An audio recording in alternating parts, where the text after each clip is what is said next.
Hi, this is Michael Waits, and welcome back to InsurTech Amplified. We are joined today by Paul Aemisegeo, the founder and CEO of PayrollMart. Paul, I cannot thank you enough for coming to the show. Before we get into the main part of this conversation, let's get a little bit of your background for some context, please. Sure. Well, first of all, thank you, Michael, for having me on. I really appreciate it. A little bit about my background: right out of college, went right into the insurance world, uh, individual and employee benefits. Before I made it into the insurance world, I interviewed with ADP, one of the largest payroll companies, for about 7 hours over the course of 3 days, and Wow. thought I had the job sort of locked up. And they came back to me and said, we're passing on you. And coming out of college, I was competitive athlete and captain of, basketball team, stuff like that. So I fit the mold. And at that Yeah. time, ADP was hiring everybody. Literally, if you could walk and talk and you were competitive, you'd get hired. So that was sort of a big blow to my ego. And as I retrack the interview process, Tell I me. think I self-sabotaged myself because I think I mentioned eventually starting my own business at some point, witnessing sort of like, my childhood, my family, and kind of watching them, maybe endeavor into the entrepreneurial world. So in retrospect, they probably did me a favor by not hiring me. Yeah, fair enough. I want to talk about this though a little bit. I used to drive around with my grandfather who ran his own business. And at the end, like my dad had a couple of jobs, but ran his own business too. And I never thought of them back then as like entrepreneurs, if you know what I mean. Yeah. But I love the fact that you just went straight forward. You're like, yeah, I'm going to do this, learn this stuff. And then at some point, I'm going to start my own business, because to you, it must have felt so natural. Like everybody does this kind of thing, because maybe that's what it was like when you were a kid. Maybe tell me a little bit more about that, if that's okay. Yeah, 100%. So I used to ride around with my dad. He didn't Right. graduate high school. He I bought love it. a bunch of trucks, tractor trailers, 18 Yep. wheelers. So he would drive me around the country in those. We'd sleep in the cab. And uh, what I realized, sort of the struggle of sort of the sole proprietor and sole operator of a couple trucks, is he always had to fix them. Yeah. They're always breaking down. And that time, late 70s, uh, there weren't a lot of, he didn't have a lot of money, so he couldn't pay great mechanics. So he had to do all the work himself. And, one of the books that had influence on me was E-Myth, right? So, my father epitomized sort of like working in the business and fixing his own trucks, and just so he can get them back on the road to operate. So that was it. That had a big impact on my life. But then he later went on and built his business, and then actually went into the corporate world uh, at Coca-Cola. So Oh, he went wow. from a truck driver, sole operator, and worked his way up without a college education, and rose the ranks within Coca-Cola. So Can I ask you this though? How does that work? And I'll tell you why I'm asking. I had a corporate career that spanned like 20 something years. And now I've been running my own business for like 6 or 7. I feel like I'm completely unhireable. Like it must have taken your dad, what's the right way to say this?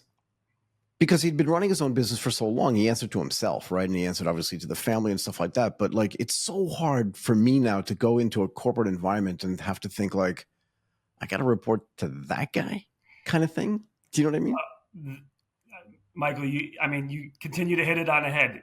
If you knew my dad, he was one of the biggest fighters, sort of like fighting against life, and fighting against sort of the machine. And Yeah. he didn't have a great upbringing, right? So he had a rough childhood, and he was a lone sort of wolf survivor. So to see him transition from kind of running his own business and then having to answer, I got to be honest with you, he came home. So being, a truck driver, and then managing truck drivers and doing dispatch and running Yep. warehouses and distribution, you're working with a tough crowd.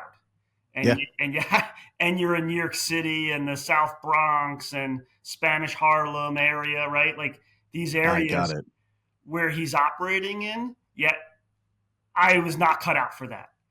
So he was cut out for that, and he came home multiple times with black eyes, broken nose, Got it. broken wrists. So different environment. Uh, but then as he got out of that, he was able to actually evolve into a corporate setting. So, this Good is for over him. a course of like 20 years. Yeah, That, yeah, yeah. yeah. So, So you don't know this, and we didn't talk about this before we started recording, but my grandfather owned a trucking company called Tri-State Trucking, and my uncle was the guy who was running it. And when I was driving around with my grandfather, so you want to talk about tough guys? yeah. I know Boston's not New York, but let's just say it's a subsidiary. A lot of Boston guys are going to get mad at me for this. But I'm just saying, like, I remember driving around with him as a kid, and I mean a little kid, like 7 years old, 6 years old, just being like, what is going on here? So I understand Yeah. who your dad was dealing with completely. Yeah. Anyway, And so you and I talk are to me probably about. not cut out for that, but No. I could never do that job. Never. I would die like in the first 5 minutes. But my grandfather was amazing at it, and my uncle was pretty good at it too. But how did you get into the insurance industry? yeah. So one of my mentors, one of my best friends, he's about 7, 8 years older than me, went to the same high Yeah. school. He's a good basketball player. He kind of took me under his wing. When he came out of college ahead of me, he went into the insurance world in New York City. Uh, Him and I stayed in touch all through college. When I came out, didn't get hired by ADP. He said, "Hey, there's a small startup out on Long Island. They have about, I don't know, less than 10 employees. Oh, cool. It's a great deal, though. You could go work for them and they're not going to pay you anything. You work for free, commission only." So, Right. and he said, you build a recurring revenue stream, and in a couple of years you can probably make some good money. So what did I do? I said, okay, that sounds good. Yeah. And yeah, it took about 3 years, and I built that business up, that book of business up. Yeah, and You that's want how to I hear got something started. else funny? You want to hear something else funny? Yeah. My dad also joined the insurance industry. He didn't end there, but he started there, at least as far as I remember. I don't know how much money he was getting paid, but at least at the beginning, it definitely wasn't a lot. But I remember once he did so many sales that they gave him a prize, and that prize, I want to get this right, was like a rubber canoe, which we used. So I grew up near the ocean. That was his prize. Anyway, I'm getting a little bit off track. But so ADB, big payroll company, was this, and you didn't work there, but is this where you kind of got the idea? Because you've said this to me during the prep call, right? That payroll is like the key to the castle for these B2B insurance companies, even for some of your 401k providers. Like maybe you can talk about why that's where the rubber hits the road here. Yeah, and my mentor actually said that to me early on. He's like, before he came across this opportunity, the startup, he says, maybe you should interview with ADP. They control so much information, right? So much Yeah, they information on must. the employer. It's so sticky. All that information needs to go to the many stakeholders. Uh, so I said, hey, that's why I interviewed. Didn't work out, but I always had that in the back of my mind as I Right. was working with insurance brokers and as I was helping them help their clients. Inevitably, whenever we were going to do an implementation or we were going to change insurance carriers or move their entire population to, all different lines of coverage, what did we need? We needed all the information that was at ADP or Paychex, right? Especially in New York City. They dominate the New York metro Yep. marketplace. So about 10 years in to this, I said, I need to start my own payroll company. I need to learn this inside and out and figure out how I can give our brokers a competitive edge. Because right now, ADP and Paychex, I think ADP is the seventh largest insurance broker in the country, right? So Wow. our independent insurance brokers are fighting against kind of this large behemoth who controls all the information. So that's why around 2010 I started a payroll company, and we specifically went after a certain niche of business in New York City, hedge funds and private equity firms that were with TriNet, that were on PEOs, because the Right. brokers were losing business to them. PEOs were not broker friendly at that point just yet. Okay. And they were like, what do I do, Paul? So I was like, hey, we have a payroll company. We can go in, we can unbundle the PEO, take them off. This is how you're going to make, money. You're going to pick up these lines of coverage, and my team will do all the work. So that's what we did. Where did the idea to do the private equity and to do the hedge fund businesses? I mean, I know because I was working at Morgan Stanley and Goldman Sachs during that time. And even though I was in Japan, like I know what was happening in the financial services industry. But how did you pick up on that? Like, why did you see that niche and think that's where we have to be? Because they were spending and paying the high administrative fees, like TriNet, or it was Ambrose, I believe, at the time before they got Okay. acquired. They had very attractive men and women sales reps Yeah. running around New York City, Got it. and they were calling on, a specific target market who was willing to offload all the burden when it came to HR, payroll, and benefits. So it was a really easy sale for them. But at some point, they're smart. They're smart people. So they're like, hey, we're spending a lot of money and our business is growing, and now we're over 100 employees, or at that time over 50 employees. Yeah. We might want to consider coming out of the PEO. And so that it kind of just evolved that way. But you kind of figured out early. So there are a lot of companies today that are running with this secular change that these companies, whether they're 100 people or 100,000 people, that their core competency is, let's just say in this case, private equity and investing like a hedge fund, right? But that payroll and human resource and all those other things are not their core competencies. So let's let somebody else do that for us. You figured that out 20 years ago or 10 years ago, whatever it is, which is kind of cool because that's actually a big trend right now that's happening. But can I also understand this? What is the connection for people that may not see this clearly between the payroll data and information and the insurance brokers? Right? Because I didn't know even, and I've done hundreds of recordings in the insurance space that ADP was like one of the largest insurance brokers in the world. It makes sense to me, but I want to know why that makes sense.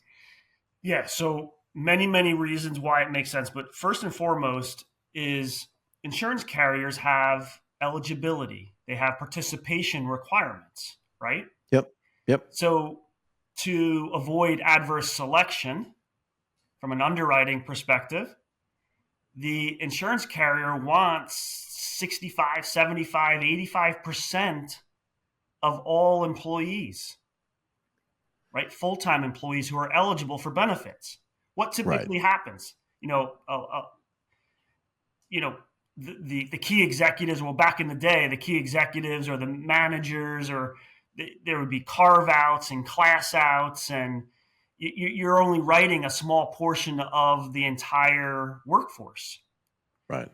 And the only way you truly find out who is employed is by looking at payroll, right? Yeah, exactly. Okay. Yeah. I just wanted you to point that out because that is actually where the rubber hits the road, right? Because if you're employed by that company, the one thing they have to give you, if they give you nothing else, is they have to pay you money. Yep, exactly. Right.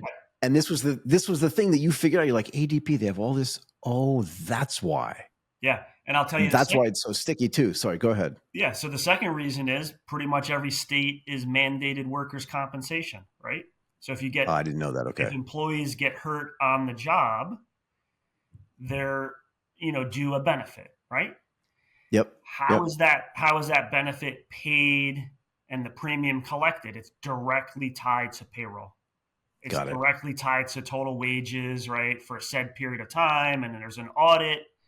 The P&C workers' comp carriers want all the payroll records so they can look back and audit. And then I can go on 401k. Yeah. Directly tied to wages and deductions, right? So, yeah. I love it. Yeah. Boy, you nailed this early. But I want to ask you this, though. So if all this data is super important in today's world, right, where data is also potentially at risk, like how do you manage all that data and make sure that it's safe? Yeah, I mean, I think that's a great question. And I think that's an amazing opportunity in a sense that, and that's what we're looking at really, really closely, creating a redundant in parallel. So like in the payroll world, I don't know if your listeners come from the payroll, but if you're doing a payroll system change, Yep. a time period where you'll run in parallel, Yeah. meaning you'll run your employees' payroll on the existing system, and then you'll also run the payroll simultaneously on a new system that you're going to move to. And once everything Right. starts fleshing out, all the taxes are matching, it's spot on 100%. Then you can pull the trigger and make the move to the new system. Right. So what I think the wave of the future is, and this also ties into historical payroll data and HR data backup, right? So every employer who has employees and they have historical payroll data on them, you need Yep. to keep that information for 7+ years, Oh, okay.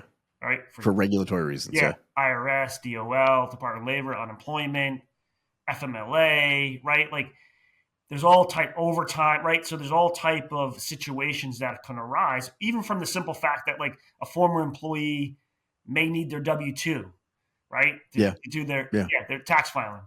But so where I think the opportunity and what we created another company called Shuttle HR, and that is a redundant data backup. We connect to the existing payroll company and we replicate it. So it's an effort to decentralize the employer's data, give them real time access and backup to their data ongoing, run in parallel, have a redundancy, and do it in a secure manner where maybe we're not always connected, but we can Yeah. make a call and pull the information in. The user or the employer can control how often we're connected, so they can manage the security and settings and permissions. And by the way, like maybe the insurance broker needs some information because they're doing an RFP or they're going to send information out to competitive bid. 401k advisor, AFLAC, voluntary insurance carriers may want to see deduction reports. Mandatory short-term disability and paid family leave and workers' comp audits may want to have a redundant backup of that information where you don't have to necessarily rely on the payroll provider to give it. So I know I went on long there, but No, keep going. Because that's the sort of, data I think, security the stuff is actually opportunity. the data security stuff is actually really interesting to me. Is there an emerging technology thing here? Like, I don't want to talk about blockchains and stuff like that, but are you using a different kind of tech stack to do that than you would to do just your regular payroll business? Yeah, I mean, it's just tapping into APIs, right? Open or so Yep. there's third party payroll sort of integrators out there. There's a bunch of them Yep. been created. So we've built a UI around them. Got it. That's kind of cool. Yeah. Can I ask you this too? If all of the data is at risk, this is a cybersecurity problem. Is there a cyber insurance? You're smiling at me, but is there a cyber insurance opportunity there as well, or am I just making that up in my head? I think there is. Yeah, I think there is. Absolutely. Yeah. You know what I mean? Like packaging it together. Yeah, absolutely. Yeah. Yeah. Or am I going to say the word embedded without even trying to? I did, didn't I? No, yeah, absolutely. Yeah, because it's hand delivering them a bundle, right? Yeah. Here's your data. You can manage the permissions. You can move. Like payroll's so sticky right now. It's It has to be. Yeah, it has to be exactly. But I think there's a world where, first of all, the information is going. There's old antiquated EDI feeds, right? There's APIs already, Right. between. So there's the integration's all there. So a lot of the data is already at risk. But what I think is the opportunity is, like you said, we're bundling it up in a separate redundant environment. And then if you layered cyber, insurance on top of your data, yeah. Yeah. I like it as an idea. You just mentioned the word antiquated. I would use the word legacy systems. There's legacy systems everywhere. And I went through this when I was at these big corporations as well. And getting rid of these legacy systems was hard. And yeah, you said this, a lot of the times you have to run this stuff in parallel, Yep. right? Because you can't just switch over when you have all this data here and here. It has to, because this old system works, even if it's a little bit clunky, right? Correct. So you have to make sure that they're the same. But over time, how do you control this idea of getting rid of these antiquated systems, not for you, but for your clients and even for your clients' clients, right? So if you're using these APIs to connect, how do you get those guys to upgrade their stuff? You know what's interesting? The ancillary carriers, so like Yeah. the Unums, the Principals, the MetLifes, the Guardians, all the Yep. dental, the life insurance, vision carriers, they're Yep. so much further along from a technology perspective, in my opinion. Just kind of an outsider, they're leveraging the APIs, they're leveraging integrations with the third party Ben admin systems and the payroll systems, right? The Yep. HCM systems, where Yep. the traditional health insurance carriers, they're relying on the old EDI, and maybe it's safer. Maybe Maybe. it's the EDI sort of file feeds, right? And Yep. from a functionality and a practical sort of application, it's still very usable. It still works. Yeah, it What, works. what drives me crazy about the EDI is the setup, the getting the payroll company and the insurance carrier aligned, and getting. We had a broker that we worked with literally, and I'm like really well versed in this. I mean, it's Uh-huh. taken like 9 to 10 months to get the EDI feeds tested and set up and working properly. And the brokers had three Cobra employees, three former employees, that every time the payroll company sends the file feed over to the insurance company, these employees get terminated. Like 9 times it's happened, 9 weeks in a row, they just keep getting terminated. And Why? just the lack of sort of communication and Yep. transparency, and say, we're like, hey, you need to pull those employees off of the file feed, right? So I think there's a massive opportunity within the EDI world, just to maybe not change out the technology completely, but Right. just make it more efficient there. So, uh, But is there a bunch of different stakeholders here, right? Why do you think they're so misaligned? uh, I mean, yeah, Take as I much think, time, but you know what I mean? I mean, And accountability, sort of yeah, vested interest. Who has the biggest vested interest in their client? The broker, the advisor, right? They get yeah, they get paid if they do a good job. They stay fair enough. around if they do a good job, if they're available. Jenny in the EDI department doesn't Right. know sort of how big the client is or how important the client is to the payroll company or to the broker. And I don't know, they just don't think it's as important, right? I'm not sure. Interesting. Look, we went through this as well. I told you when I was sitting on the trading desk at Goldman Sachs, we had to upgrade all of our systems. And we did so much weekend testing Yeah, for the same reasons that you're talking about. And it's funny because internally as well, and Goldman's a big company, right? yeah, It was hard to get people to buy into or to change their mindset yeah, that this thing needed to be upgraded. They'd been using the same system for who knows, let's just call it 10 years. And when we brought in a new team of people and I was part of that team, we were like, the technology world has moved on. yeah, And if you want to compete with everybody else, because they didn't know, right? They were kind of super insular. And because the tech has moved on, you're now completely outdated. And we literally had to go through this whole process. And this is at Goldman. Yeah. It's not some yeah, bad company sure, to try to convince them that it works, but it doesn't work well. yeah. And it's if we don't modernize this, we're going to get left behind. Are you feeling that there's some of that going on? Obviously, there are some, and you mentioned some of them that are much further ahead, but the ones that aren't, is there a mindset thing that has to change there, you think? Yes, 100%. That's Yes, a great face. yeah, yeah, yes. I don't necessarily want to call out the traditional carriers, but No, no, that's okay. I think we all, well, like sort of the Blue Cross Blue Shields of the world, right? The Yeah. the United Healthcare has made some some strides with their technology. Cigna's made some strides. Aetna has, but like sort of the Blue Cross Blue Shields are very sort of there's a lot of room for development and opportunity there to, I think, improve their integrations. Like the What are fact that some of we the still challenges? have to, the fact that Yeah. brokers still in New Jersey still have to Yep. submit sort of paper enrollment forms, Right. and that paper enrollment form changes every quarter. So you have to make sure you have the right, member enrollment form submitted on a PDF via Oh email, my gosh. right? Yeah, Oh my gosh. yeah, So this is the thing I want to ask you though. There are 50 states in the United States, obviously, and all of them have a different regulatory environment. yes, How yep. do you handle that? Because the stuff you do, like you said, if it's integrating products and all this, like how do you handle? Because it's almost like dealing with 51 separate countries. I mean, 50 separate countries. Some of them, I'm sure, are similar. But how do you handle that and make sure that, what's the right way to say this?